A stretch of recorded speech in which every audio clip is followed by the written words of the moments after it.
A principios del siglo pasado, junto con decenas de inmigrantes que escapaban de la Rusia zarista, llegaron a nuestro país Yura Erochenko y Juan Wok. Ella había nacido en Ucrania y él en Rusia. Ambos eran apicultores y se instalaron en la recién fundada colonia de San Javier. Allí, su hija Lida conoció a Simón, hijo de Simón Simonovich Kulik, también apicultor, que criaba abejas en las islas del río Uruguay. Lida y Simón fueron padres de Karina Kulik-Wok, quien se crió entre el zumbido y la miel. Creció en el campo de sus abuelos maternos en Palmitas, donde a los 7 años el abuelo Juan le regaló su primera colmena, le enseñó a querer, criar y cuidar las abejas, sosteniendo que era una actividad que le iba a servir para toda la vida. Así fue que, como las 5 generaciones de antepasados rusos y ucranianos, Karina se convirtió en apicultora.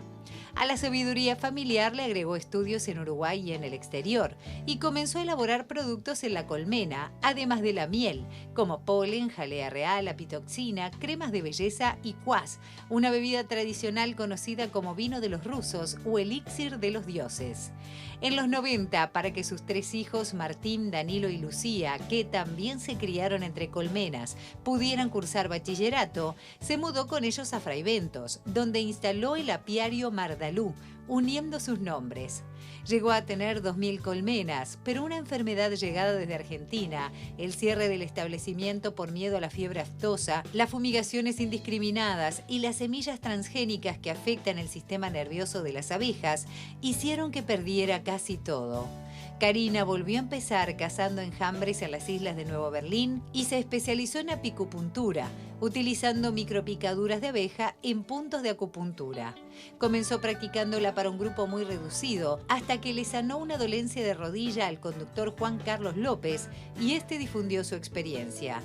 Actualmente Karina Kulik atiende 2 veces por semana en un consultorio en Montevideo, mientras sigue criando millones de abejas en Río Negro y Soriano, a la vez que ejerce como presidenta de la Asociación de Mujeres Rurales del Uruguay, muy lejos de la guerra que enfrenta a sus antepasados en una lucha entre hermanos.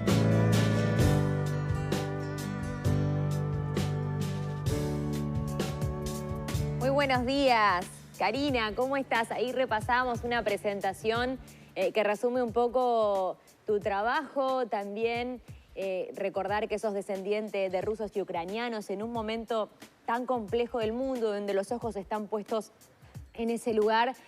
También tu trabajo de la Asociación de Mujeres Rurales del Uruguay. Así que tenemos muchísimo para conversar, agradecerte tu tiempo y darte la bienvenida a La Mañana en Casa. ¿Cómo estás? Gracias y bueno, un honor poder participar con ustedes en esta entrevista. Muchas gracias por habernos invitado. Por favor, un placer recibirte. Bueno, vamos a arrancar por donde arrancaste vos, Trini, me parece, ¿no? Vos estás viendo, ya que sos descendiente de rusos y ucranianos, cómo hermanos, literalmente, hoy en día están enfrentados, bueno, a raíz de que uno invade al otro. ¿Qué sentimientos te invaden a vos en ese sentido?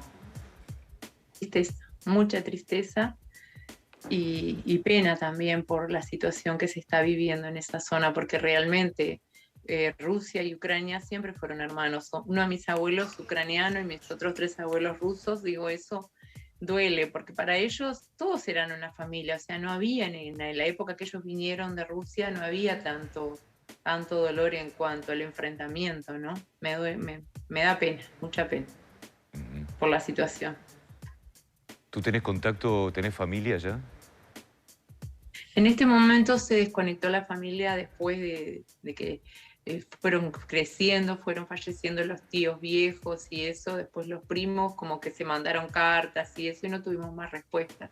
Sabemos sí que tenemos familiares de los 2 lados, que se cortó la comunicación, pero no tengo al tanto ninguna información en cuanto a si están pasando situaciones de guerra en este momento. ¿Y este tema en San Javier se habla, por ejemplo? En San Javier yo hace poco pasé por ahí y estaban ellos también en una situación de preocupación porque muchos tienen familia y tienen familia más del lado ruso que ucraniano, la gente de San Javier, por miedo a que realmente se venga una situación más complicada aún de lo que se está viviendo ahora, ¿no? En ese caso, por ejemplo, hay familiares que quisieran venirse, en el caso que tú contás en San Javier, que hay que tienen familiares muy cercanos. Sí. Escuché un comentario de que había familia en Rusia que quería regresar a Uruguay, porque muchos vinieron, pero después volvieron a su país. Y han quedado nietos, han quedado hijos ahí en San Javier y en otras zonas, porque no solo se quedaron en San Javier. No sé si ustedes conocen nuestro pueblo, es chico Sí. y bueno, a veces buscar posibilidades de trabajo en otros lados, ¿no? Y se han ido yendo para distintos lugares de Uruguay o Argentina inclusive, ¿no? Pero hay familia en Rusia que está pensando en regresar también. Está claro. Bueno, hablemos un poquito de tu trabajo como presidenta de la Asociación de Mujeres Rurales del Uruguay. Bueno, ANRU es la Asociación de Mujeres Rurales del Uruguay. Fue fundada el 23 de septiembre de 1994, tiene ya 28 años. Es una asociación donde reúne a mujeres del medio rural y de pueblos, y bueno, y también hay mujeres de ciudades, donde el objetivo es juntas salir adelante, empoderar a la mujer, fortalecer todas sus capacidades y ver sus debilidades para poder ayudarla a crecer. Se reciben capacitaciones, cursos, somos parte de COPROFAN, que es la Confederación de Grupos de Familias Rurales del Mercosur Ampliado, donde se dictan cursos de asociativismo, de cooperativismo. Ahora, el año pasado se dictó un curso de políticas públicas. También se está capacitando con cursos con IPRU en todo lo que tiene que ver con crecimiento de la organización en sí. ANRU el año antes de la pandemia se presentó ante un proyecto de fortalecimiento de la institución donde se va a recorrer todo el país dando talleres de género, de violencia doméstica, de cómo empoderar a la mujer, de fortalecer todas sus capacidades. También estamos trabajando como asociación en proyectos de convenios con otros, por ejemplo, lo que tiene que ver con un organismo que es UTE y Antel, para que tengan una posibilidad de ir a vacacionar con un descuento, el macromercado, un estudio contable, o sea, distintos convenios donde puedan favorecer a la mujer. Pero lo más importante de todo esto es la capacitación en cuanto a poder crecer. Hay veces que la mujer no valora realmente todos los poderes todo lo que ella puede hacer y quedarse en el campo. Porque lo que hace ANRU también es fortalecer la posibilidad de que la mujer no se tenga que ir a las zonas de los pueblos o a las ciudades, sino que ella pueda seguir trabajando en el campo y creando su familia. Una de las cosas que ANRU también consiguió junto con las otras organizaciones civiles rurales es la cotitularidad de los campos de colonización. Antes los campos estaban solo adjudicados al hombre de la casa, al padre de familia. Ahora está de igual manera adjudicado ese campo a la mujer también. Bien. Y estamos... Perdón, no. Seguí tú que te cortamos, pensamos que habías terminado, perdón. Bueno, que quería comentarles que también fuimos parte del grupo de seguimiento del plan de género del Ministerio de Ganadería y ahí estamos trabajando, justo mañana tenemos una reunión para fortalecer a esas mujeres, ¿no? Que sigan en el campo, que puedan seguir adelante. Sí, Eso que me querías preguntar. Y sobre todo destacar que más allá de esta asociación que es tan útil como vos acabas de nombrar, la mujer rural es protagonista desde siempre también, ¿no? Yo digo que la mujer rural tiene mucho que ver en lo que es la familia, en el medio rural, porque cuando a veces las cosechas van mal es quien ella fabrica bajo la tierra dinero para sacar adelante a sus hijos y esa familia. Así es como empezó ANRU. Ellas hacían mermeladas, salían a vender, se reunían para llorar juntas de repente, porque después que se salió de una situación política y económica del país, ¿no?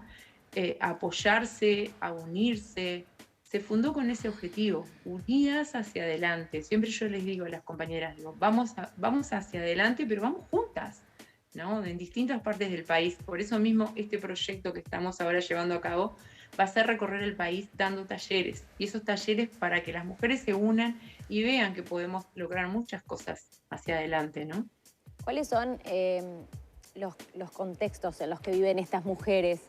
Tú hablas de familias cuando haces referencia en su mayoría, pero también, por ejemplo, hay jefas de hogar, mujeres que estén solas con sus hijos, y tú hablabas también que a veces es difícil ir al pueblo, trasladarse a la ciudad, bueno, y tener que sostener una familia a un lugar a donde no llegan quizás algunas herramientas que necesiten, y por eso esta asociación hace que toda esa capacitación llegue a ese lugar.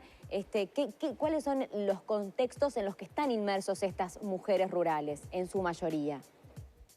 Bueno, hay de todo tipo, ¿no? Hay mujeres que están, por ejemplo, en zonas más cerca de capitales, pero como hay también pueblitos donde la mujer precisa más apoyo, más ayuda, que le cuesta mucho poder mandar a sus hijos a las escuelas, a los liceos, ver de qué manera se la puede apoyar, ¿no?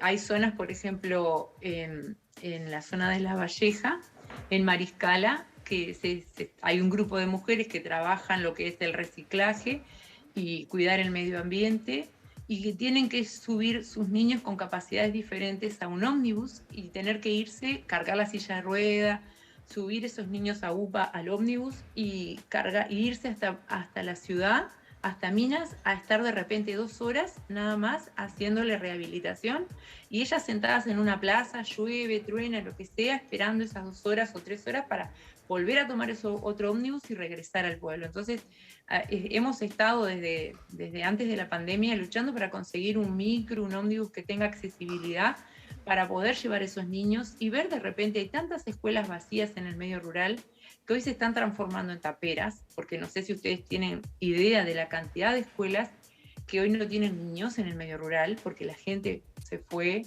a las ciudades, y esas escuelas de repente poder coordinar, son muchos, creo que son 15 o 16 niños que hay solo en un pueblito, que es Mariscala, esos niños poder implementar una escuela y que tengan accesibilidad.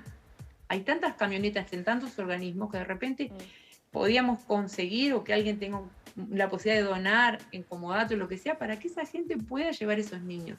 O sea, ANRU no solo ve lo que es capacitación, ve toda la parte de solidaridad, ve la parte de necesidades. Estamos trabajando también juntando apoyo económico para apoyar a los refugios de mujeres que sufren violencia doméstica. O sea, tienes muchos aspectos lo que está trabajando ANRU. De eso también justo le quería preguntar, usted hacía referencia al principio y ahora también, ¿qué pasa en los casos de las mujeres rurales que sufren violencia doméstica? En cualquier situación, cualquier mujer, ya sea que viva en el campo o en la ciudad, es muy difícil primero darse cuenta de que se está inmerso en una situación de violencia, porque muchas veces esto se naturaliza en el campo y quizás puede hacer aún más, y a la mujer le cuesta, estoy hablando en la mayoría de los casos, salir de ese lugar, tener al entorno inmediato con quien poder hablar y que la apoyen. Entonces, ¿qué pasa en estos contextos donde las mujeres están en el medio del campo, en esa situación de violencia, que no tienen a nadie cerca? ¿Cómo actúa la asociación de manera de no revictimizar a esta mujer, pero también de sacarla, en el caso de que también tenga hijos, de ese entorno violento que está haciendo daño y agrediendo a esa persona o a sus hijos? ¿Cómo se actúa? ¿Con respeto, con cautela, también cuidando a esa mujer de una situación extrema y dolorosa? Bueno, te comento, una de las compañeras de ANRU, la secretaria de ANRU, le tocó una situación en la zona de Canelones de tener que ir a acompañar a una muchacha con sus hijos a hacer la denuncia hasta Las Piedras, donde Las Piedras le dijeron que ellos no tomaban denuncia de violencia doméstica, y tuvo que ir hasta Santa Lucía, ¿no? Y después terminaron convenciéndola en la comisaría que no hiciera la denuncia, y una mujer policía la convenció todavía, ¿tá? Entonces hay situaciones, y una de las cosas que son una gran falencia es que no hay un lugar donde ellas se alojen, porque una situación de violencia doméstica donde al hombre le ponen la tobillera y ella tiene que ir a un refugio, se tiene que venir a un refugio a Montevideo, porque en el medio rural no hay refugios donde realojar a esas mujeres.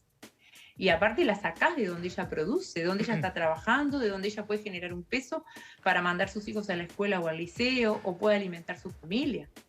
¿Me entendés? O sea, se desbarata totalmente esa familia. Y siempre se hace el foco en sacar a la mujer cuando se podría sacar perfectamente al hombre de ese lugar y dejar a esa mujer con sus hijos. Exacto. Trabajando en el medio. Siempre, esto es a título personal, pero me parece que por algo se hará, pero no, es como que no lo podés entender, y ahora ella lo está explicando en una situación particular también. Y a veces uno siente como que este tipo de situaciones son situaciones de ciudad.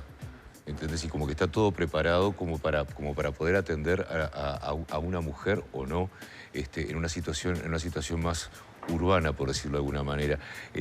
A uno le da la sensación de que muchas veces cuando se habla de violencia de género es como que Campaña queda fuera de todo eso.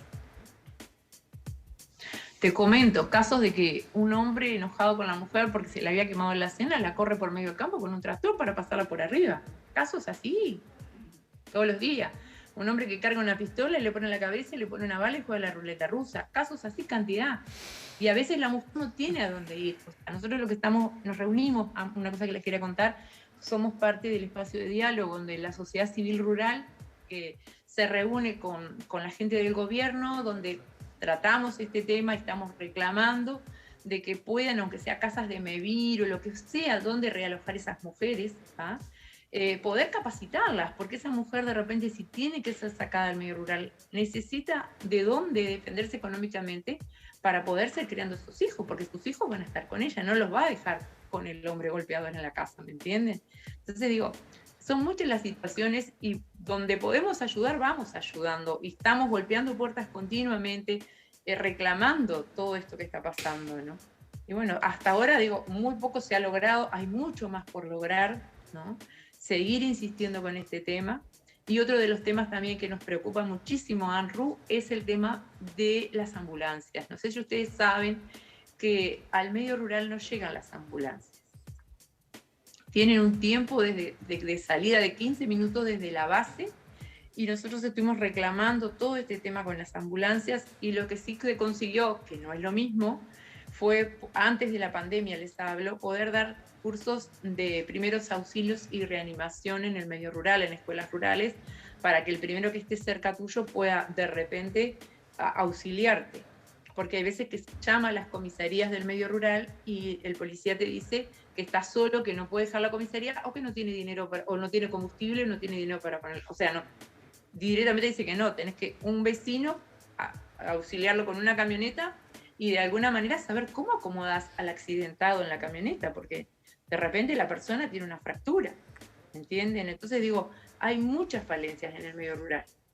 Qué contradictorio, ¿no? Se me venía a la cabeza, estaba pensando en cuando lo importante que es el agro, lo importante que es el campo para nosotros, digo, como medio económico, de parte de nuestra economía, y que Karina nos cuente este tipo de situaciones realmente resulta muy, muy contradictorio y de ratos te diría que hasta indignante, ¿no? Y que no se habla todos los días y no. que está poniendo en estos minutos una realidad en televisión de la que no se habla todos los días.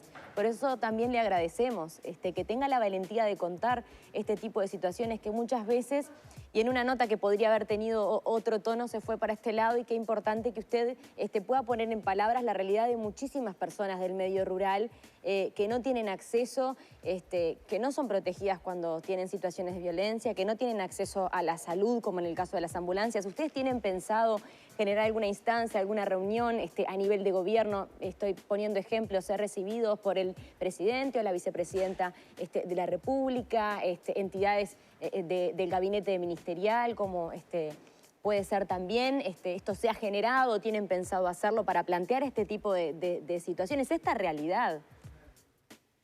Nosotros conversamos una vez por mes con los representantes del gobierno, ya sea con Salud Pública, bueno, con ACE, con gente y mujeres, del Ministerio de Ganadería, y siempre se está planteando.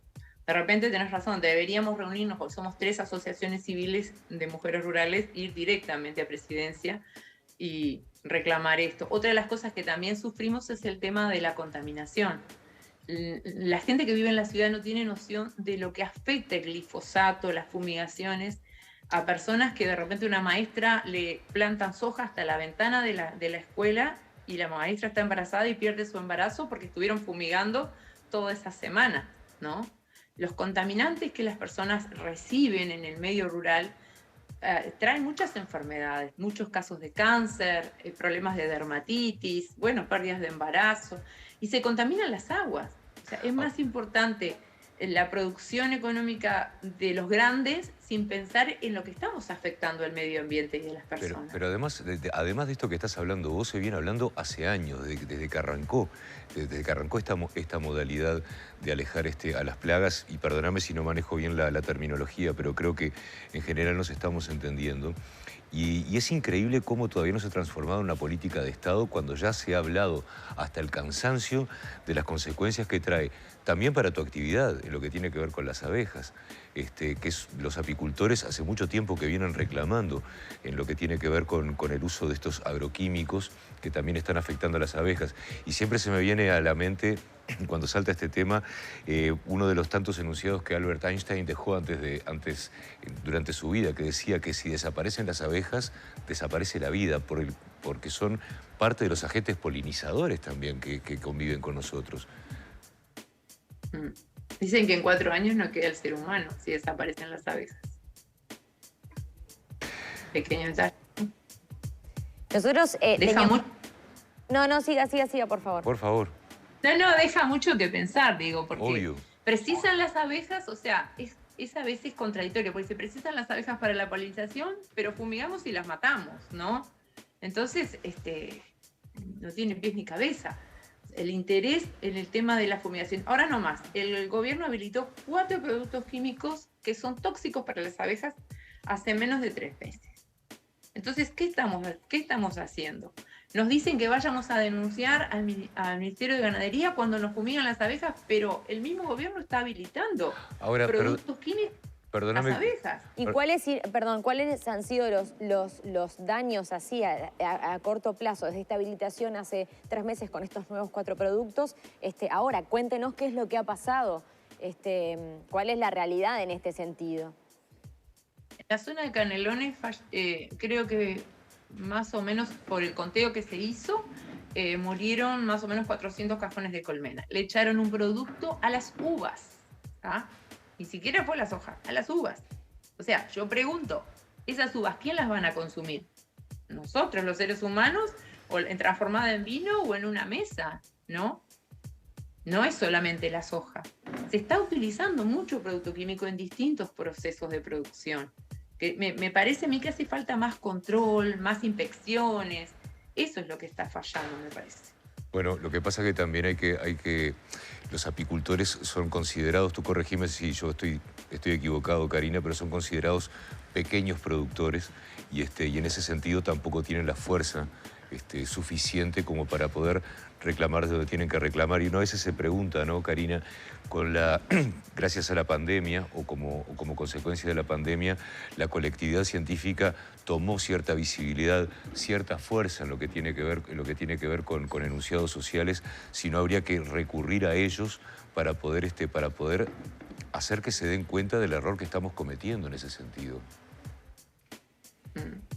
Yo estuve conversando en la entrega de los premios Artemisas con una investigadora en el tema de esto, si había una evaluación, un control, alguien se había puesto a evaluar la cantidad de personas que sufren distintos tipos de enfermedades. Hay muchas enfermedades autoinmunes que son debidas también a los procesos de contaminación, ¿no? Y no hay ningún estudio, no hay ninguna investigación, no hay nada. O sea, hay otro tipo de investigaciones, pero no referida a las consecuencias del uso de los pesticidas. Eso estaría bueno que se dedicaran a hacer también. Karina, nos quedaron temas para hablar porque al final... No hablamos de la apiterapia. No hablamos de la apiterapia, pero que... nos decían por acá por interno que bueno, que va a ser un placer recibirte acá en el piso para conversar de este tema que nos quedó pendiente, más allá de que todo lo que hemos conversado en esta instancia fue súper importante. Valioso. Y esperemos que esclarecedor también para muchas personas que nos estén mirando. Después te invitamos a que vengas con los productos y podamos hablar de la apiterapia. Como te lo decíamos hace un ratito, había mucho para conversar, creemos que la entrevista tomó otro tono que también nos parece súper valioso e interesante. Yo quiero despedirte pasando también a todos los que nos están viendo un teléfono que es de la Unidad de Víctimas de Fiscalía, un teléfono que está las 24 horas a disposición para cualquier persona que sea víctima de cualquier delito, pero sobre todo en este caso hablar de las mujeres víctimas de violencia. Es el 091-507-531. Me parece también valioso compartirlo, sobre todo escuchando tu relato de una mujer que no hizo una denuncia porque una policía la convenció, que no puedo creer, pero también paso este número porque es bueno compartir información en este caso. Así que, Karina, estamos más que agradecidos por estos minutos. Vamos a seguir hablando contigo y un abrazo a todas esas mujeres, jefas de hogar del medio rural que salen todos los días a pelearla, que luchan por la educación de sus hijos, por tener acceso a la salud, por sostener una familia, y el trabajo de la asociación es más que valioso. Así que te mandamos un beso enorme, te recibimos cuando quieras con tus productos. Muchas gracias por el espacio. Gracias a ti, va a ser un placer recibirte en nuestra casa. Era Karina Kulik, bueno, productora, apicultora, bueno... Realiza apiterapia también. Multitarea, realmente. Presidenta de la Asociación de Mujeres Rurales del Uruguay, y también descendiente de rusos y ucranianos. Su familia vino aquí, había mucho para conversar con ella, nuevamente más que agradecidos. ¿Nos vamos al consejo de Anita, Cairo? Vamos al consejo de Anita, dale.